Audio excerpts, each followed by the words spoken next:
ময়মনসিংহের জয়নুল আবেদিন পার্ক থেকে হকার ও ভ্রাম্যমাণ দোকান উচ্ছেদ করার প্রতিবাদে মানববন্ধন কর্মসূচি পালন করেছে ক্ষুদ্র ভ্রাম্যমাণ উদ্যোক্তা সংগঠন। আজ রবিবার নগরীর সার্কিট হাউস মাঠ সংলগ্ন ব্যাটবল চত্বরে এই মানববন্ধন পালন করা হয়। তারা বলেন, সার্কিট হাউস সংলগ্ন জয়নুল আবেদিন পার্ক ব্যাটবল চত্বরের সামনে আজ আমরা একত্রিত হয়েছি একটা কারণে। সেই কারণটা হচ্ছে ইতিপূর্বে বা কয়েক মাস আগেও প্রায় এরকম চলতেছে উচ্ছেদ অভিযান প্রশাসনের ক্ষেত্রে। প্রশাসনিকভাবে আমাদেরকে বলা হয়েছে যে এই জায়গায় তোমরা দোকান করতে পারবে না, বা কোনো হকার থাকবে না, ভ্রাম্যমাণ কোনো দোকান থাকবে না, কোনো ফাস্টফুডের দোকান থাকবে না, কোনো ফুচকার দোকান থাকবে না, কোনো জালমুড়ি থাকবে না। এমনকি যারা বাদামওয়ালা বা বিভিন্ন বুলের ভিতরে নিয়ে বাদাম বিক্রি করে ওনারাও দোকান করতে পারবে না। এই প্রশাসনের সেটা হলো আদেশ।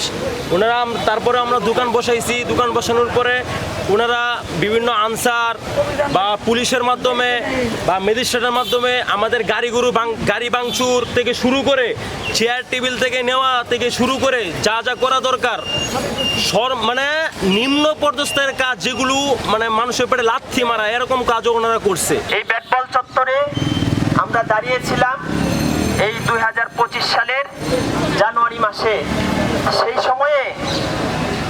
সেই সময়েও উচ্ছেদ করা হয়েছিল এই জয়নুল আবেদিনের পার্কের যারা ক্ষুদ্র ব্যবসায়ী, তাদেরকে উচ্ছেদ করা হয়েছিল।